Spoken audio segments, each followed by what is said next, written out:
Ouch! What is up, everybody? Welcome to Meconomist, and today I'm very excited to be spending a couple of hours with the all-new 2019 Ford Edge ST. This thing is fast and expensive, and in this video we'll find out if what you're getting is worth that hefty price tag. At the end of the video, I will let you know if I think this Edge is better described as an SUV with performance capability or a true performance car with SUV capability. I think the Edge sometimes gets overlooked because it sits between the two most popular SUVs in Ford's lineup, the Escape and the Explorer. This is Ford's first venture into the performance SUV market. The Edge ST precedes the already announced 2020 Explorer ST, which will be Ford's most powerful SUV ever. So hopefully by driving this, we can get a sense of what that top-of-the-line ST SUV will feel like. The ST differs from the previous Edge Sport in that it has a new variable all-wheel drive system, a new 8-speed transmission, increased power and torque, increased spring rates, stiffer anti-roll bars, torque vectoring, more cooling for the transmission, upgraded brakes, and monotube dampers in the rear multi-link setup. As tested, this car has a sticker price of around $50,000, meaning the top-of-the-line Edge ST is about the same price as a base, no options, no frills Porsche Macan.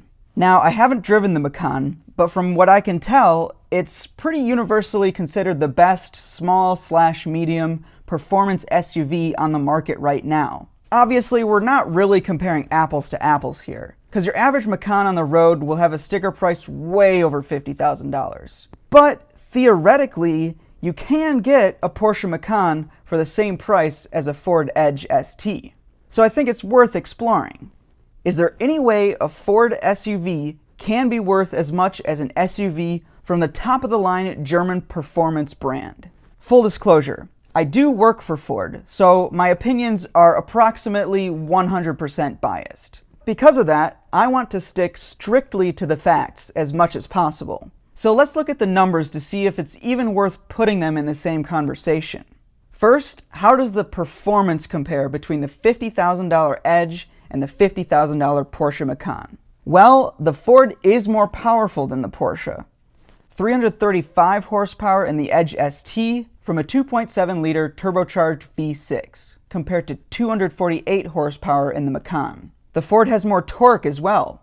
380 foot-pounds in the Edge ST compared to 273 foot-pounds in the Macan. Now, the Edge does weigh almost 400 pounds more than the Macan. So naturally, that begs the question, what does all this mean for 0 to 60 times? 0 to 60 for the base Macan is 6.3 seconds. Can the humble Ford beat it? As a matter of fact, it can. The Ford beats the Macan to 60 with a 0 to 60 time of 5.7 seconds, as tested by Car and Driver. Now that is probably under ideal conditions. When I was driving it, I felt like the Edge was more in the 6 to 6.5 second 0 to 60 range. But hey, Car and Driver has a lot more experience with that than I do. Either way, they're pretty darn close when it comes to 0 to 60 acceleration. The top speed of the Macan is higher though. It will go all the way up to 141 miles per hour, where the Edge ST is electronically limited to 133 miles per hour. Again, I haven't driven the Macan, but from what I've heard, it handles remarkably well for an SUV. It has been described as, quote, incredibly engaging and, quote, proves that a crossover can drive like a sports car, according to Car and Driver again. And I think this is where the Edge ST's biggest challenge will be. Keep in mind that the Edge ST shares most of its chassis with the rest of the Edge lineup, meaning that it wasn't designed from the ground up to be a performance handling vehicle. Most Edges will be purchased by families who need an all-around vehicle, meaning comfort in city and highway conditions has been prioritized over cornering and handling. Driving the Edge ST definitely feels like you're driving a very good family car chassis that has been greatly enhanced for cornering and handling. What do I mean by that? Well, it's noticeably flatter around the corners than other midsize SUVs I've driven, but there is still some lean to it when you try to corner quickly. You do feel a bit of disconnect from the car as well. A lot of it feels a little artificial.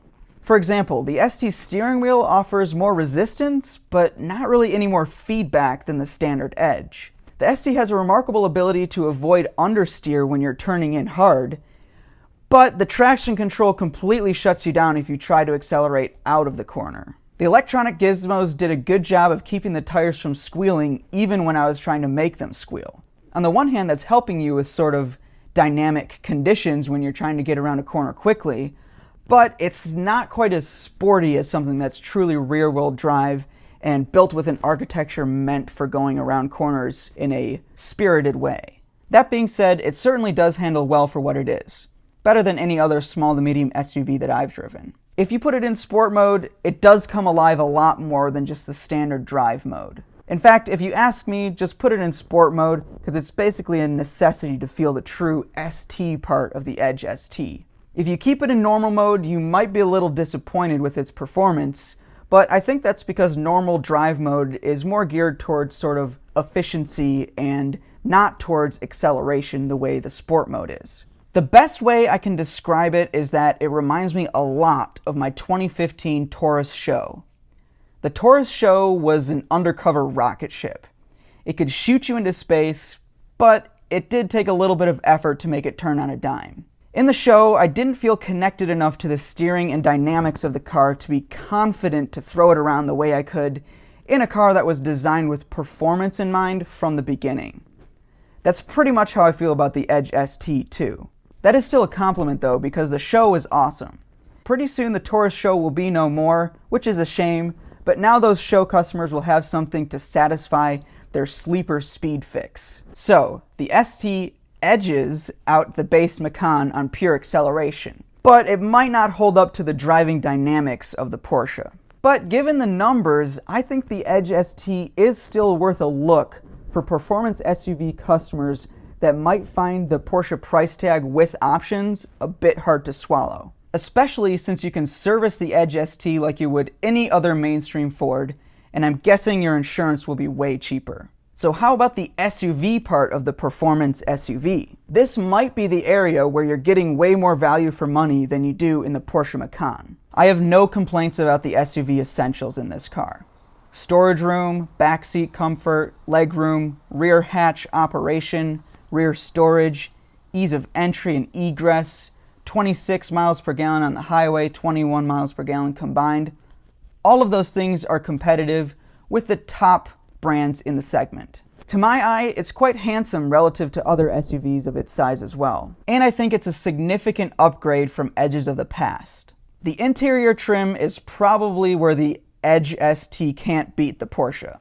But that doesn't mean that the ST interior is shoddy at all. Quite the opposite, actually. The Edge ST has beautiful leather-trimmed seats with a sort of suede feeling insert. There's also very good bolstering that keeps you in one place. The dial shifter is pretty intuitive as well, and the paddle shifters are fun to mess around with, even though I can't see myself using them very often every day. The infotainment system is standard Ford Sync 3, with a 4G LTE modem that allows you to control the car's engine and locks and see the car's various statistics and location from anywhere in the world if you download the Ford Pass app. One of the most impressive tech features, though, is the Ford Copilot 360. It's basically like autopilot light. The Copilot 360 combines a more sophisticated adaptive cruise control with stop and go, along with the lane-keeping assistance from the electronic steering wheel. Theoretically, you can take your hands off the steering wheel on the highway, and the Edge will keep itself in the lane and slow down and speed up along with the traffic. So, do you see the steering wheel and the lines? Yep. It's going to turn green in a second. When it does, I'm going to remove my hands from the steering wheel, and it works. That's different. Mm-hmm. Yeah, no, my Fusion cool. won't do that. It's telling me to put my hands on the steering wheel. Slowing down, keep hands. You're letting the car drive itself, basically, which I don't recommend. We're the safest. You lose a lane centering goes away. Lane keep assist will still keep you in that lane based on this nice line that we have on the left, if that makes sense. Yep. So if you get too far away, it'll pull you back into that line. You only need one line to work. Correct me if I'm wrong, but I don't think the base Porsche Macan has anything like this. So this is another thing in the Edge ST that adds value for money. The Edge ST also comes with multiple SUV lover luxuries that you don't get in an optionless Porsche Macan. These include, but are not limited to, memory seats, heated seats, cooled seats, B&O premium sound system, trailer tow package with sway control, 110-volt power outlet, hands-free foot-activated liftgate, wireless smartphone charging pad, red brake calipers, navigation, Apple CarPlay, Android Auto, Waze integration, panoramic roof, park assist, 180-degree front camera, heated rear seats, heated steering wheel, multifunction steering wheel, and all of those options can be had on the Edge ST, and the price will only just barely go above $50,000. To get all of those equivalent options in the Porsche Macan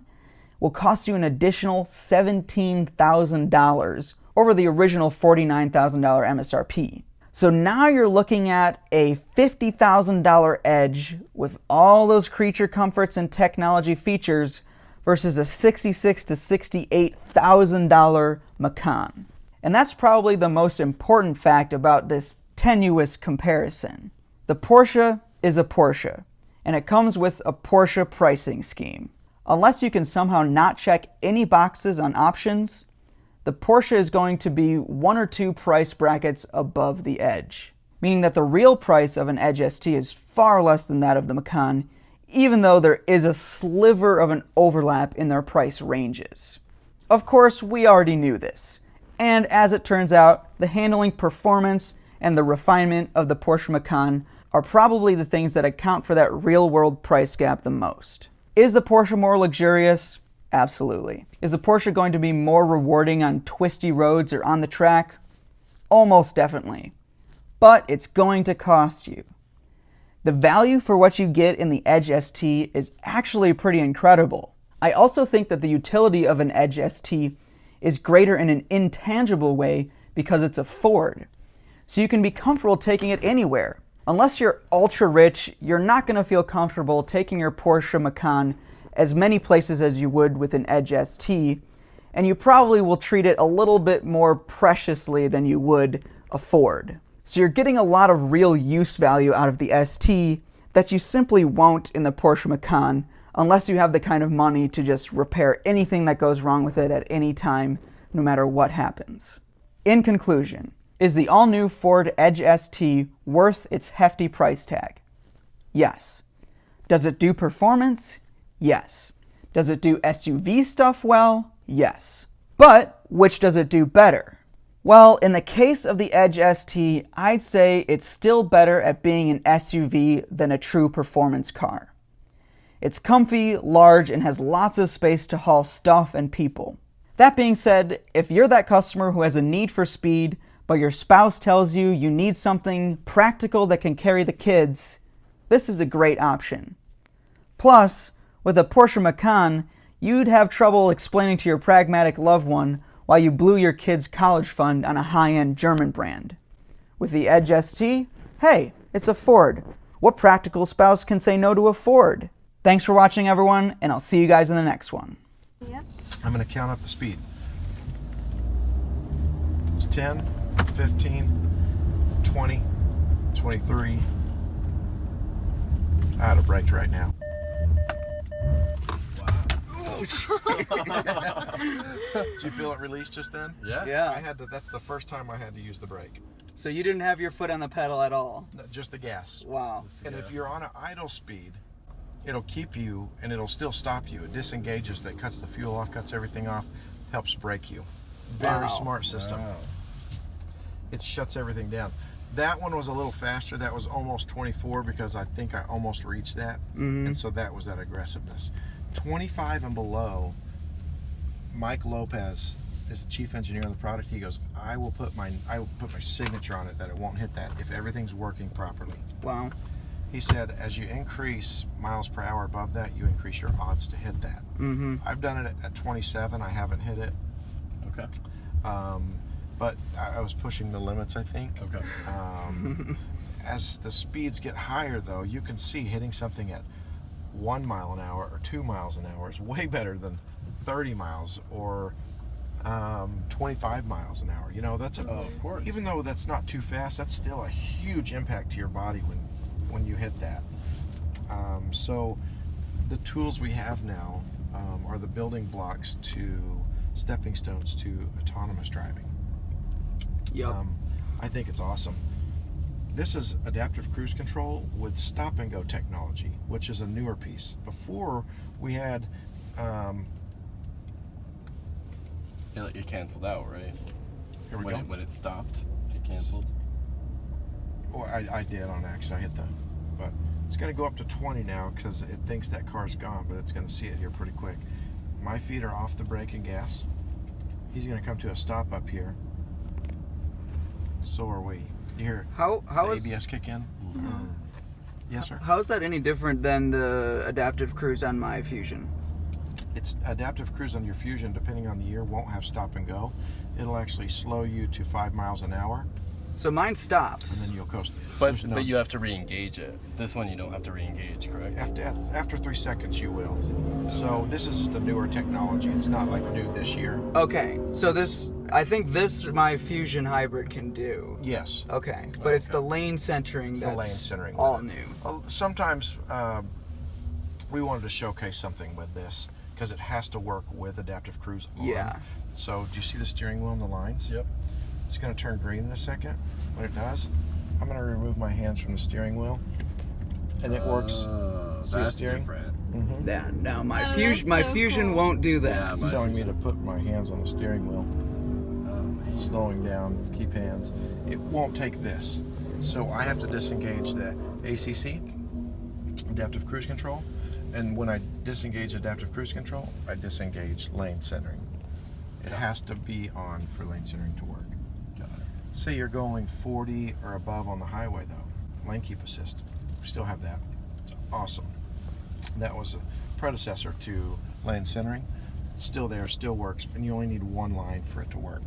So let's say we're driving down the highway and lane centering needs 5 miles an hour and above to work with adaptive cruise. Lane keep assist needs 40. So we're driving down, we're having a good day.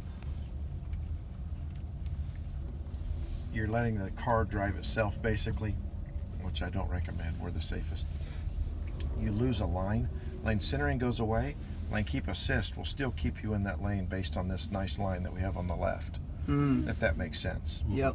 So if you get too far away, it'll pull you back into that line. You only need one line to work. Oh. So they kind of work nicely hand in hand together. And how long will it work with your hands off the steering wheel before it? So It's what not I'm in. noticing is that if we had a little longer space, we've got to fit all these tracks in, right? A little longer space that I see, put your hands, and then on a turn, it will actually, if your hands aren't on there, it says vehicle is slowing down. And I left my hands off, and it kept slowing and slowing and slowing and slowing and slowing, I believe, to a stop. But we're going to ask Mike if you'd like to know, because I haven't tested it that far. But he's the chief engineer. We can get that answer for you in just a second. Perfect. Thank you so much. Yeah.